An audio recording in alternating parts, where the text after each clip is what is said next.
नमस्कार दोस्तों, आपका फिर से स्वागत है हमारे इस YouTube channel the way to IAS में। Friends, UPSC IAS PT 2020 history art and culture का क्वेश्चन हम लोग डिस्कस करने जा रहे हैं। पहला इसमें जो क्वेश्चन है वह है भारत के धार्मिक इतिहास के संदर्भ में निम्नलिखित कथनों पर विचार कीजिए। इंग्लिश में कहता है with reference to the religious history of India consider the following statement. Statement number 1 क्या कहता है? अस्थिरवादी महायान बौद्ध धर्म से संबद्ध है। इंग्लिश में कहता है Sthaviravadins belong to Mahayana Buddhism. Second जो स्टेटमेंट है वो कहता है लोकोत्तरवादी संप्रदाय बौद्ध धर्म के महासंघिक संप्रदाय की एक शाखा है। Lokottaravadi sect was an offshoot of Mahasanghika sect of Buddhism.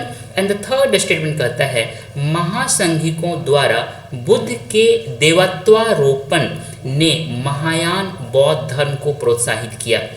The deifications of Buddha by Mahasanghikas fostered the Mahayana Buddhism. आगे कहता है which of the statement given above is are correct, मतलब उपर्युक्त कथनों में से कौन सा से सही है बताना है। ए कहता है 1 and 2 ओनली, बी कहता है 2 and 3 ओनली, सी कहता है 3 ओनली एंड डी कहता है 1 2 3 मतलब ऑल। देखते हैं, समझते हैं क्या है कहानी। देखिए, सबसे पहले फर्स्ट बुद्धिस्ट काउंसिल हुआ था गौतम बुद्ध के मृत्यु के तुरंत बाद। फर्स्ट बुद्धिस्ट काउंसिल हुआ था। इसका प्राइमरी पर्पस क्या था? प्राइमरी पर्पस था कि रिसाइड करना है और एग्री होना है किस चीज़ को लेकर के, जो बुद्धा का जो डिस्कोर्स है, मतलब उनका जो सुत्तास है, उनका जो शिक्षा है, उनका जो टीचिंग है उस पे, और जो मोनेस्टिक रूल्स है, मतलब विनय है, जो नियम है, उसको लेकर के इस काउंसिल में बहुत सारी चर्चा हुई और मतलब जो कुछ भी हुआ। अब बात करते हैं मोनेस्टिक रूल्स। मोनेस्टिक क्या होता है? एक तरह का ये मंदिर है, मठ है, एक तरह का आश्रम है। इस आश्रम में जो मॉन्क्स रहते थे या नन्स रहते थे अपने अपने ग्रुप में, उनको लेकर के एक नियम होता था कि क्या क्या खाना है, कैसे खाना है, कैसे रहना है, कैसे बातें करनी है। इन सारी चीज़ों को लेकर के जो रूल्स होता था उसी को मोनेस्टिक रूल्स कहा गया। तो इन दोनों चीज़ों पे चर्चा हुआ इस फर्स्ट काउंसिल में। कहता है ये जो हुआ था first council, this mark the formal beginning of the Buddhist monastic traditions. ये जो बुद्धिस्ट मोनेस्टिक ट्रेडिशंस चला आ रहा था वो एक फॉर्मल शेप ले लिया इस काउंसिल के बाद। अब कहता है कि जो बुद्धिस्ट मोनेस्टिक ट्रेडिशंस है इसको संघ भी कहा जाता है। याद रखिएगा, ये संघ क्या है? Central aspect of Buddhism. क्या मतलब सेंट्रल एस्पेक्ट्स? आप जानते हैं कि आपका एक संघ, एक धम्म और तीसरा बुद्ध, ये तीन जो है बौद्ध धर्म के 3 पिलर हैं, संघ, धम्म और बुद्ध। इसमें संघ जो है वेरी इंपॉर्टेंट सेंट्रल एस्पेक्ट है। यही बात इस लाइन में कहा गया है। It refers to the community of monks अर्थात भिक्षुस एंड द नन्स अर्थात भिक्षुनीज। मतलब ये भिक्षु और भिक्षुनीज हैं, उनके कम्युनिटीज हैं मॉन्क्स, ये मोनेस्ट्रीज में लोग रहते थे। कहता है कि ये कौन है मॉन्क्स और नन्स कौन है? तो कहता है कि हु हैव रिनाउंस, जिसने त्याग कर दिया है वर्ल्डली लाइफ, सांसारिक जीवन का त्याग करके जो अपने जीवन को यहाँ पे रहते हैं। डेडिकेटेड देमसेल्स, अपने आप को समर्पित कर दिया है किस चीज़ को लेकर के? परस्यूट ऑफ स्पिरिचुअल अवेकनिंग, मतलब अपना जो स्पिरिचुअल अवेकनिंग होता है और इनलाइटनमेंट होता है, इनको लेकर के जो उनका मेडिटेशन था, जो सर्च था, ऐसे व्यक्ति जो रहते थे वहाँ पे, ऐसे लोगों को भिक्षुस एंड भिक्षुनीज कहा गया। वो जो रहते थे जहाँ पे उसको मोनेस्ट्रीज कहा गया, आश्रम कहा गया, मठ कहा गया। ये बात क्लियर हो गया? आगे बढ़ते हैं।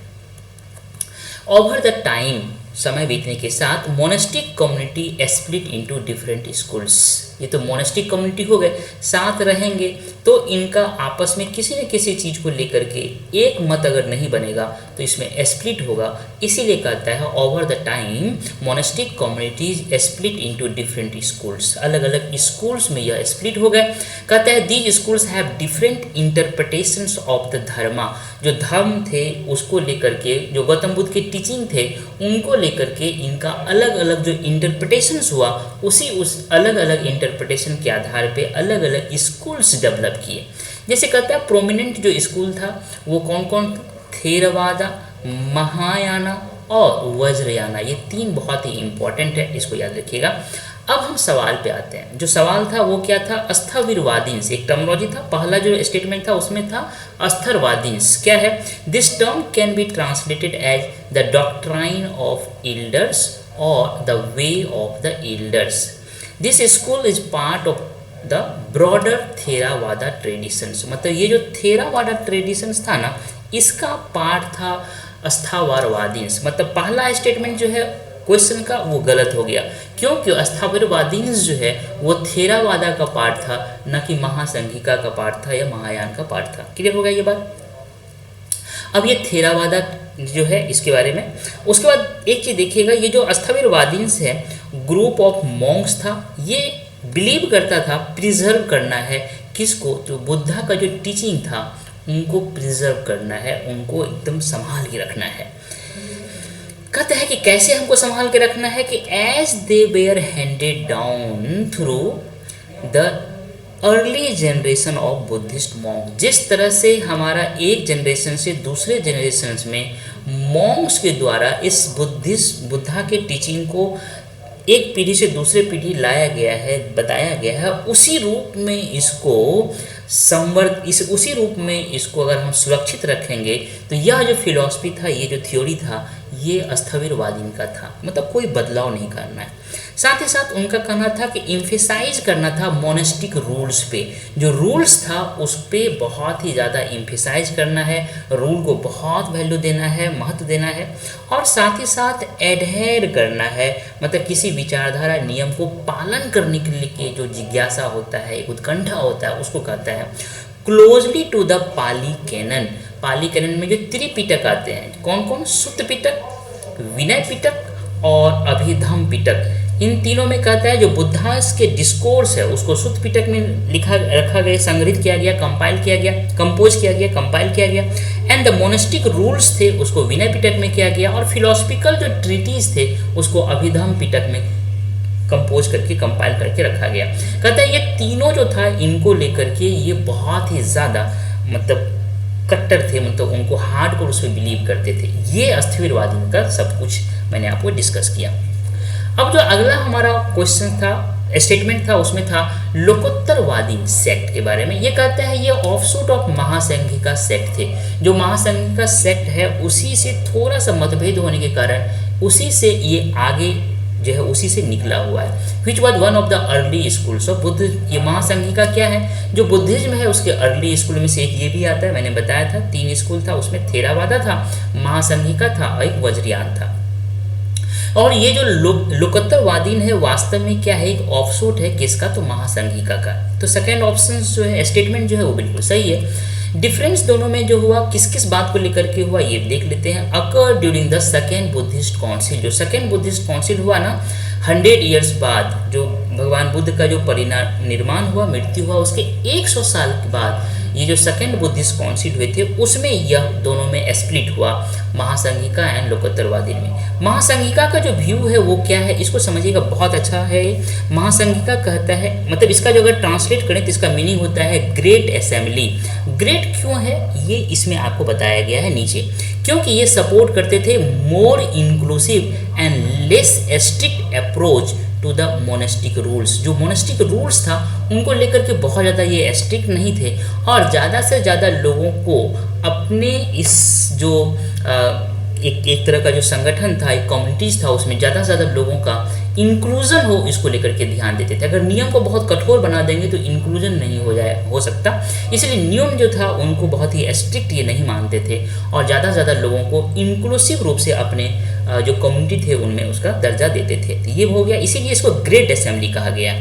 They were open to accepting new interpretation of the Buddha's teaching। समय के साथ साथ जिस तरह से नए विचार आते हैं, उस नए विचार, नए लेंस, नए पर्सपेक्टिव और जो डिस्कोर्स होता है उसको ध्यान में रखते हुए उस तरह से जब गौतम बुद्धा के टीचिंग को इन्होंने इंटरप्रेट किया उसको, और इंटरप्रेट करने वाले जो लोग थे उनको इन्होंने एक्सेप्ट किया, तो ये इसीलिए ये ग्रेटर बहुत मतलब ग्रेटर असेंबली कहलाया गया। Mahasanghika also emphasise the supremacy of the संघा। ये देखिएगा बहुत इंपॉर्टेंट है। मैंने आपको बताया संघ होता है, उसके बाद आपका धम्मा होता है या धर्म होता है, और खुद बुद्धा होते हैं। इसमें ये कहता है जो संघ होता है is greater than Dhamma and the Buddha. यही कहता है संघा द मोनेस्टिक कम्युनिटी सुपरमेसी था किनका, ये मानते हैं सुपरमेसी है किसका, तो संघा अर्थात मोनेस्टिक कम्युनिटी का। किस पर, तो धर्मा अर्थात teaching and the Buddha himself. मतलब ये जो मोनेस्टिक कम्युनिटीज है जो संघा है greater than Dhamma and the Buddha. ये बात बहुत ही रेडिकल चेंज है इसमें। तो ये बात समझ में आ गया महासंघिका का व्यू। आगे देखते हैं। अब लोकेतरवादीन क्या कहते हैं। लोकेतरवादीन can be translated as transcendentalist है, बियॉन्ड द वर्ल्ड है। ये जो सांसारिक जीवन है इस सांसारिक जीवन से बियॉन्ड की बात करता है, ठीक है। इसका मीनिंग जो होता है लिटरल मीनिंग होता है। ये बिलीव इन सर्टेन एडवांस्ड और transcendental teaching that were beyond the understanding of ordinary people. ये कहते हैं कुछ ट्रांसडेंटल टीचिंग जो गौतम बुद्धा ने दिया था वो ऑर्डिनरी पीपल से के समझ से परे है, उस पर ये विश्वास करते थे, है ना। They held the view that these teachings were given by the Buddha only to specific advance disciples. जो बहुत ही उच्च कोटि के भक्त हो गए हैं, डिसाइपल्स हो गए हैं, उनके लिए गौतम बुद्धा ने दिया था। सच एज अरहत, है ना, जो बहुत ही उच्च लेवल का डिसाइपल्स हो जाते थे उनको अरहत कहा जाता था। नॉट टू जनरल ऑडियंस, जो जनरल ऑडियंस है उनके लिए नहीं था। मतलब ये लोकोत्तरवादी का ये व्यू था।